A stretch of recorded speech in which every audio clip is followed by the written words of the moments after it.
Welcome back to another episode on Oak and Rock Fatherhood. I'm your host, Zachary Small, joined by Anthony Migliorino. We switched it up, so now it's Z to A instead of A to Z. I really like the whole going through the alphabet thing, but you know what? I think it's about time people with Z's go first. So for the first time in like possibly ever, Zach is going first. All right, Z's lead the way. Now, Anthony, got you in the hot seat because I did the opening. We're talking about consequences. How many times have you heard in your discussions that your kids are going to run amok? They're going to do whatever they want. They're going to be just these little hellions. If you don't deliver corporal punishment, keep them in line to discipline them. They need consequences. You got to prepare them for life. Always said by somebody with a broken family, kids who run amok and resent them.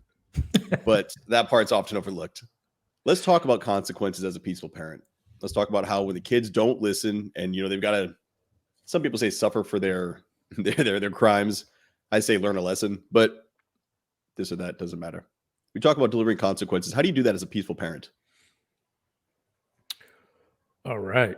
How do you deliver consequences as a peaceful parent? So consequences are arbitrary, right? They're created. People are going to hate this episode. Let's go. What a start. No, they are. They're fabricated, man. They're created out of an illusion that your kids will be well behaved if you apply pressure, if you control them, and if you teach them a lesson by inflicting pain. And it's the only place in the world, the only time that we do this is with children. It never happens anywhere else. And if it happens in other relationships, we tell those people to get the fuck out of those relationships. That person's no good for you. So as a peaceful parent, consequences, they happen naturally. And they don't need to be imposed by me or my wife. Right? In my house, if my kids mess up, if they make a mistake, I teach them to own that mistake, right? To not be afraid of it, to not see it as a failure, to not see it as something that defines them, but to see it as something that they have to work past. So I think we do a disservice to our kids when a lot of parents beat that drum when they say kids need consequences, right? If I don't discipline them, then somebody in the world will. And that's actually exactly the opposite of what happens. If you harshly discipline your kid, they learn that that's how they should be treated. They learn that when they go out into the world and people treat them harsh or people treat them cruel, hey, that guy might not be a bad guy. That's how my dad treats me. My dad was just like that. I was just thinking that. My dad was just like him. Yeah. Mean. He's a good person. So consequences happen naturally.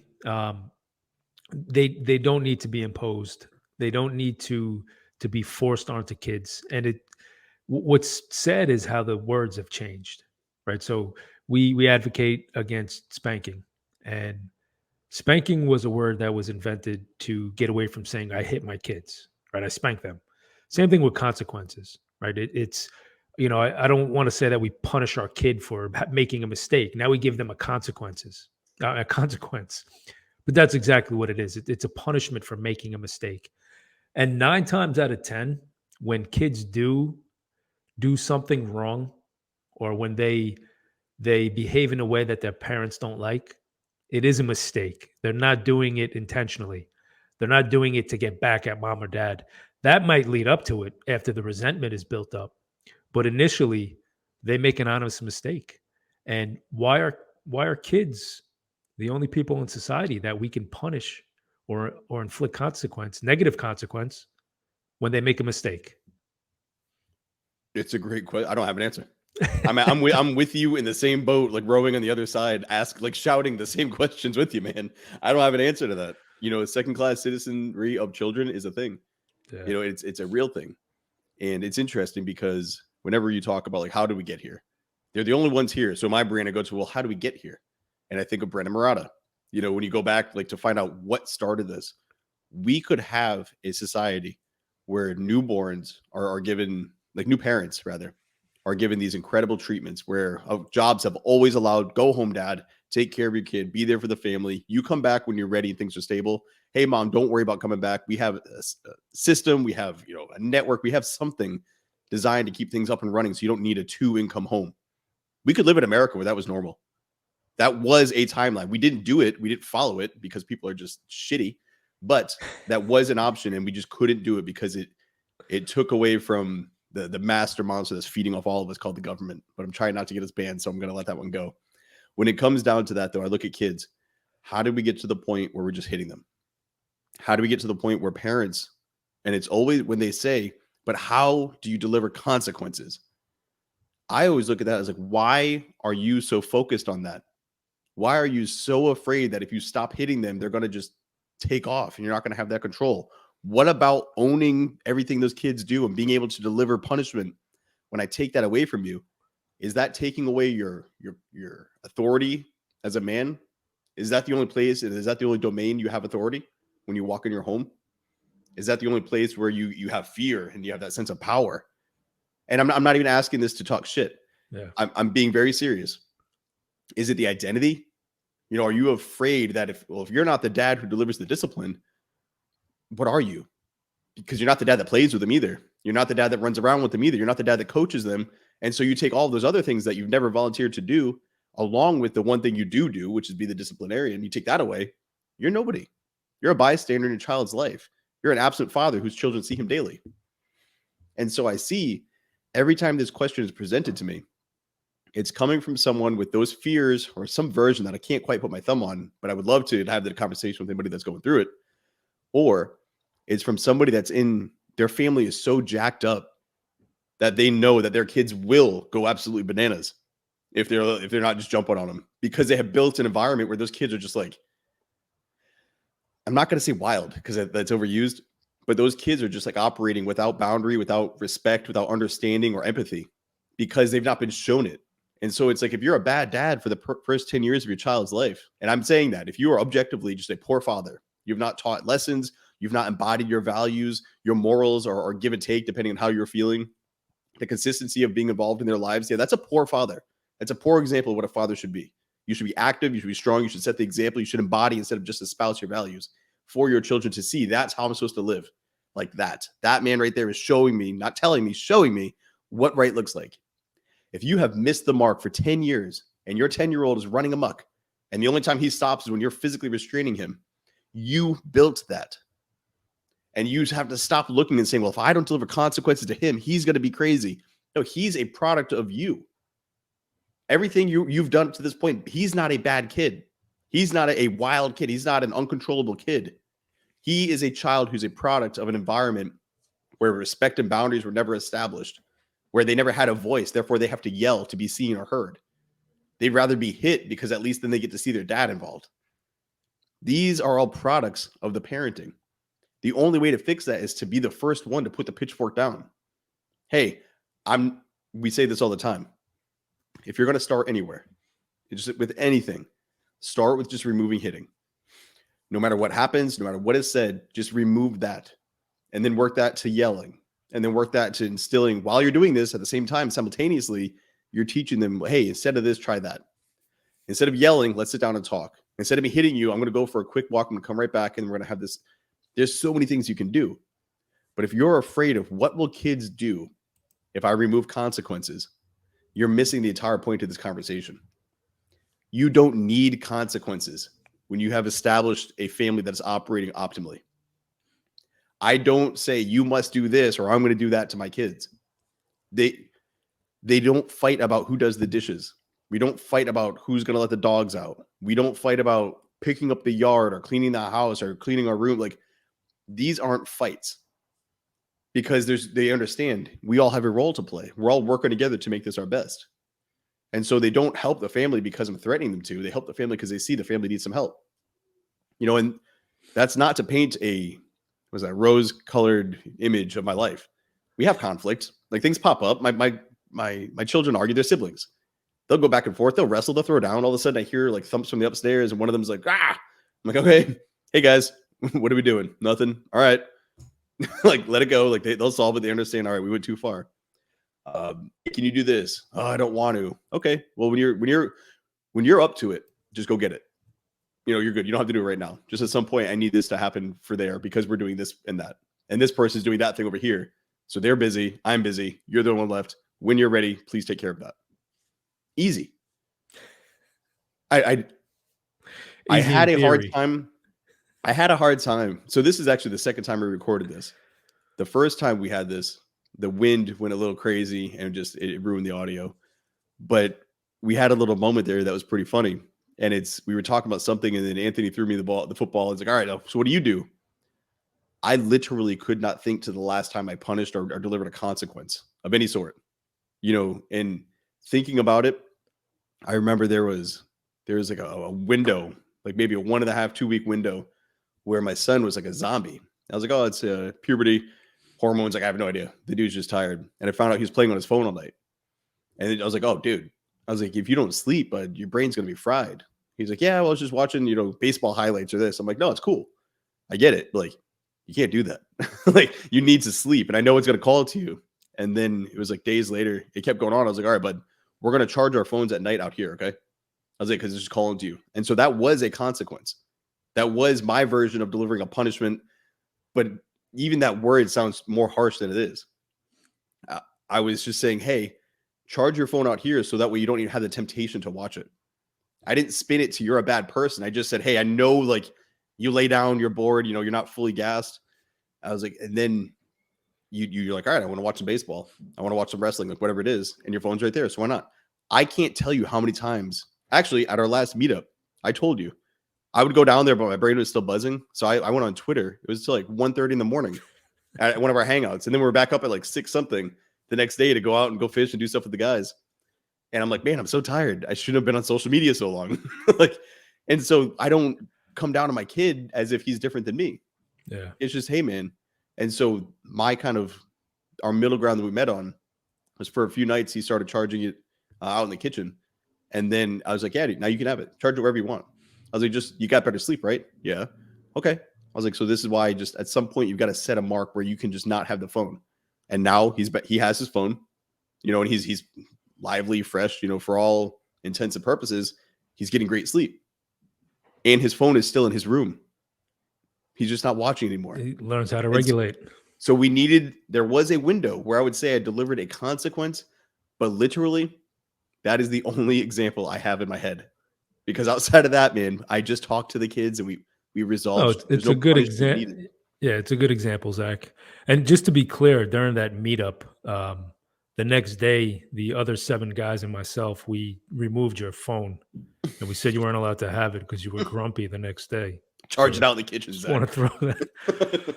No, and I think that's a good point. So that what you've shared, that experience, that's about leadership, right? That's about, there are certain things that your kid it's out of his control because of his maturity level. So if not saying that we don't give our kids consequences, is not saying we let them do whatever they want, right? It's guiding them to a better place. A lot of times with parents, they think the harshness is the consequence. So if you would have took your son's phone and said, now you don't get a phone tonight, you're not getting it for the week unless you learn how to sleep better, right? That's a negative attribute. Mm-hmm. What you did is say, hey, listen, I noticed that you're tired, right? It's a real life process where we're explaining things to our kids and why we do what we do. And it's not letting our emotions or our frustrations control their interaction. It's saying, hey, I can offer you some advice that's going to help you get some sleep. And, it's not saying I'm taking your phone away. It's saying, hey, let's charge our phones out here tonight so we don't waste time on them when we can get good sleep. So to me, it's not a consequence. It's that leadership role where we're letting our kids experience something that's worked for us without us forcing it on them. Now, it could have went totally sideways, right? He could have said, no way, Dad, I don't want my phone charging out here.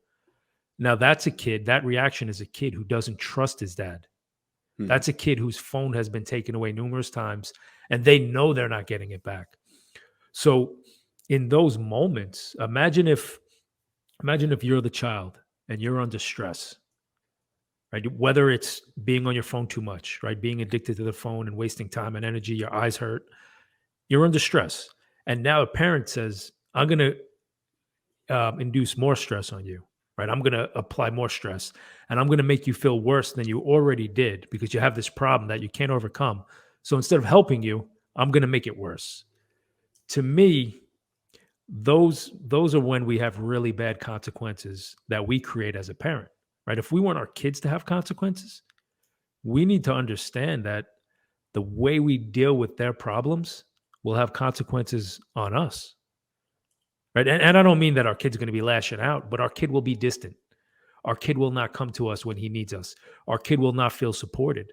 So yeah, when we talk about consequences, I think first and foremost we have to understand that we need to own the mistakes that we make as parents, because there's real consequences for that, and those consequences show up as distance in a relationship. It shows up as resentment. It shows up as a lot of different negative things that can happen within your home. And then the problem with that is that compiles on the child, right? Now it's, oh, mom's angry and upset, and it's your fault because you were crying about getting your phone taken away, and that frustrated mom, and now I have to fight with mom, and it's this constant dysfunctional spiral that we just keep creating in the home. It feeds itself too. Like it just keeps on. Like somebody has to stop. Yeah. That's what I'm saying. Somebody's got to put the pitchforks down, because think about how that compounds, like you're saying. Yep. Not only am I taking this phone away from you, you feel like shit. Oh, go be alone with your thoughts. Do you know who we do that to? Prisoners. Yeah. You're not allowed to have your books. Oh, and you're also going to solitary confinement. Get the fuck out. That's what they do to prisoners. Like you put them in the worst possible place where you strip freedoms, and then you just take more from them. Your kids should not be walking around apathetically. They should not have an apathetic existence where they're counting down the days to move out. That is what, dude, I know that was a heavy one, huh? That right there is a sentence. I want to stick with this prison shit. That right there is a sentence that you've delivered upon your child. And instead of looking at you as dad, as like the man who's going to help grow and we're going to work together and go live free and be strong, sovereign men, you're the warden. I can't wait to get away from you. I can't wait to do my time and get the fuck out of here. And you know what? I'm going to change. I'm never going to come back. I'm going to change my ways. I'm going to go out there, live my life, and I'm never coming back to this prison. You don't want that. You want to be the dad that the kids want to call. They want to spend time with. You know, they're not looking forward to jumping. And it's not that they can't, but they're not running away from anything. They're there. They're like, I'll go when it's time to go. It's not time for me to run away right now. There are some stories I've heard. I always try to keep, the facts. Yeah. What is it, like unsolved mystery? Like the names have been changed. The acts have been changed to protect the identity. I have heard some stories, man, of kids who are they cannot wait to get out of their homes, of kids who are yelled at, abused, just screamed at. It's their fault. And the dad is just shitty, just a bad fucking human being. And he's just angry about everything and he can't let go of the power. And then he doesn't understand why. Why do my kids like me? My kids don't want to talk to me. My kids never want to reach out to me. I'm like, dude, I can't tell you any more directly. It's because you're not a good person. Who would want to talk to you? What have you done to connect with your kids? And, to bring that to consequences, what are you really teaching them? Consequences are supposed to be lessons.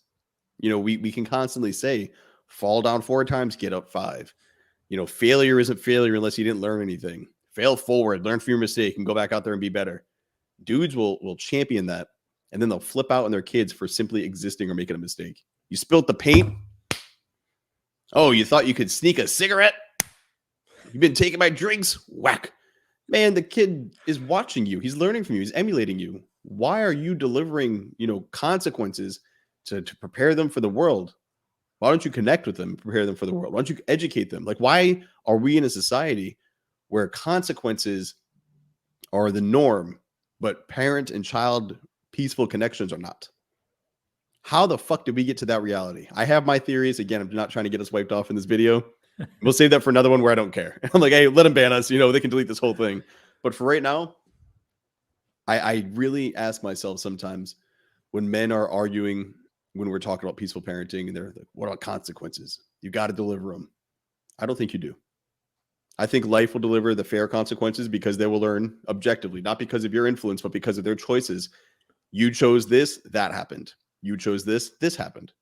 They will learn that way. But inside the home, they just need to exist and raise and have safety, have connection, have somebody that can build them up and educate them.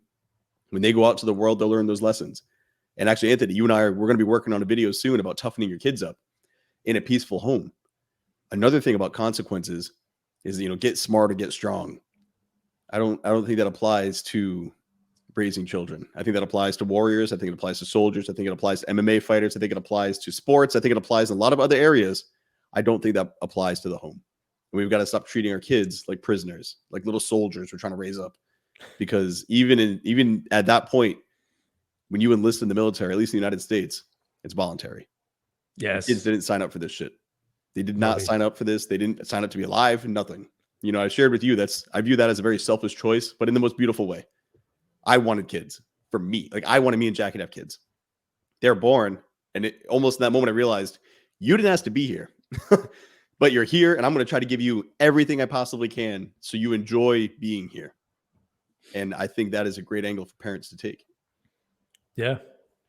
No, think about that. So let's say that if you snap your fingers and you wind up in a spot and that you're in a home, right? By no choice of your own, you're a child and you're in this home, and all you see or all you hear is criticism, is physical violence, manipulation, all these negative things that are just thrown upon you by no choice of your own.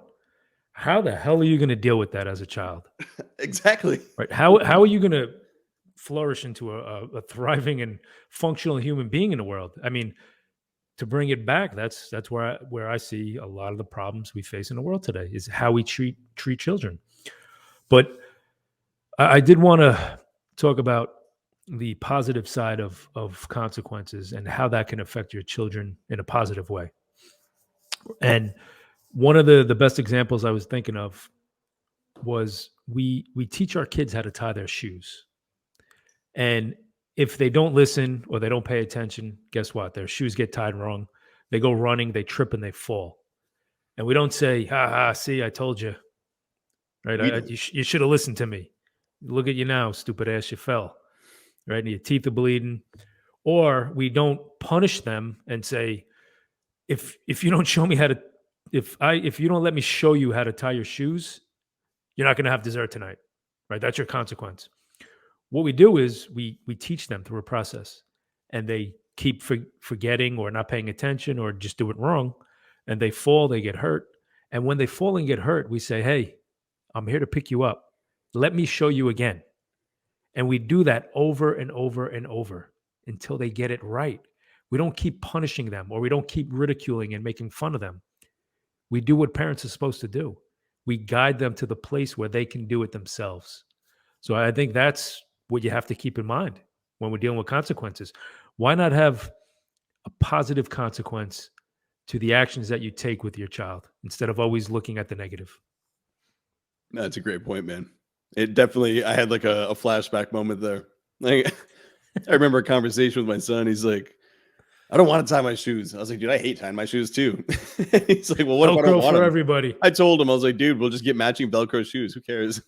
Like, I didn't give a Awesome. shit, man. I was That's like, awesome. "Whatever, dude. We'll get Velcro. I'll wear Velcro." Dude, we'll be fine. Like, it's not a big deal, man. And guess what? It's kind of like we say, if your kid doesn't make the team, that doesn't mean he's not gonna, or if he doesn't ace the test, he doesn't tie his shoe. Like these things that people get so worked up about in that moment, bro. In 5 years, you're not even gonna remember it. In 15 years, the only thing that they'll remember is if you made it shitty.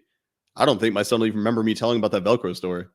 But in the moment, Yeah. I told him. But if I flipped out instead of laughing with him, if I snapped, I was like, "Just do the shoes. It's fucking annoying, whatever." He'd be like, "Holy shit." He might remember that later on. Like, "Dude, I couldn't tie my shoes. My dad lost his shit."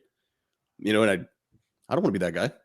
Like, if I lose my shit, it had better be on something that is worth losing your shit over. If you lose your shit over tying shoes, you are at the point where anything and everything is the hill you're willing to die on.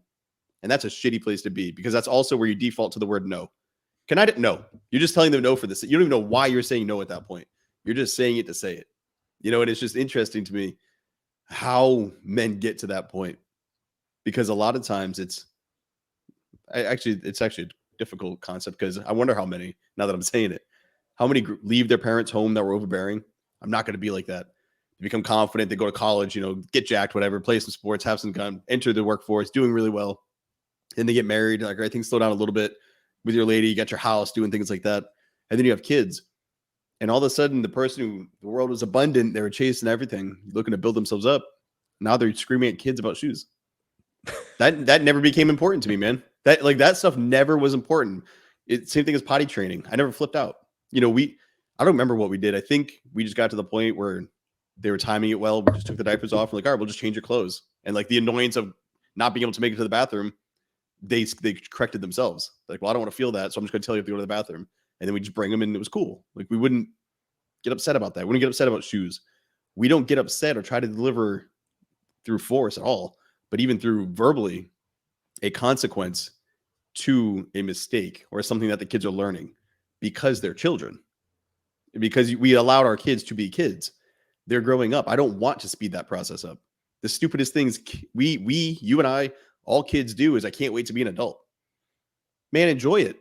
Be a kid. Why? Enjoy being a kid. I've got a long time to be. You and I, we have a long time to be adults. That's awesome. We can never go back though. And so why rush through that? And why rush your kids? I can't wait till they're out of diapers. Why? I can't wait till they tie your shoes. Why? Why do you keep waiting for them to go and just dance away? I can't wait for them to leave. They're gone. Like, oh, where'd my kids go? They never called me. You couldn't wait for them to leave. They don't think you want them back.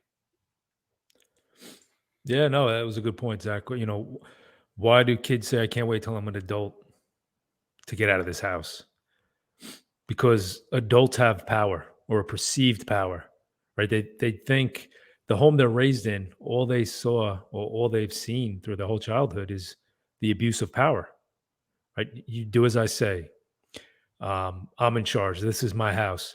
So they say, hey, I want to have some power, because people with power, they can tell everybody else what the fuck to do, and nobody can stop them, right? I can't stop my dad. So I want to be like that. I want to be able to push people around. I want to be able to be the bully who stops getting bullied, right? I don't want to be the little kid who's getting tormented and bullied in the home. I want to graduate to being an adult. And unfortunately, it does happen too fast, right? A lot of kids miss out on the childhood. They fulfill that when they have kids. 100%. That's when they finally get to be the bully. Yeah. And they're like, now I deliver it to the next, and then the cycle continues. Holy shit, man. It doesn't play out until you'll see it in other ways in relationships, and their confidence, the way they feel about themselves, but they don't really release that until they have their own kids to release it upon. I'll show you, tie your shoes, even though they hated it as a kid. Doesn't Brennan say that all adults forgot what it's like to be kids in his first chapter? He's like, they forgot, and he promised himself he wouldn't be that guy. I never left that. I knew what I wanted, what I needed as a kid, and I became that, and I try to get better at it. Speaking of men like you, men inside the fraternity, I'm better than I even knew I could be. And it's just because I dedicated myself to never letting go of that sight. I knew what I needed, what I wanted, and now I can give it and then some. Dude, being an adult sucks. Right? It's hard. There's difficult things you have to do. You have to make hard choices. Being a kid is great, right? We should be meeting our children at that level whenever capable, whenever possible, to be in that environment, to be in that zone of like not giving a shit what people think and just having fun and doing simple things. That is something that is missing from a lot of adults. Everybody's wrapped up in this nonsense of what goes on in the world, and to not allow yourself that that beauty, that enjoyment in the world of being with your kids and enjoying that moment and being a part of it, and just really, it's so simple, but we totally look past it, right? Because we're always trying to control and instill consequences for every little misdeed or thing that's not done to our liking. So let go of that shit. Parent your kids better. Yeah, honestly, raise them peacefully. I think you just tapped into something. We can leave that note lingering in their head. Next episode. Yeah. That's the gift of parenting, man. When you have kids, it's an opportunity to stay the fuck out of that loop of I'm going to die at every hill. I've got to work and go to this and have my head down. Man, dude, this weekend I was running around. We were shooting bows and arrows. We were fishing. Like I wasn't sitting there wondering what the point of my life was.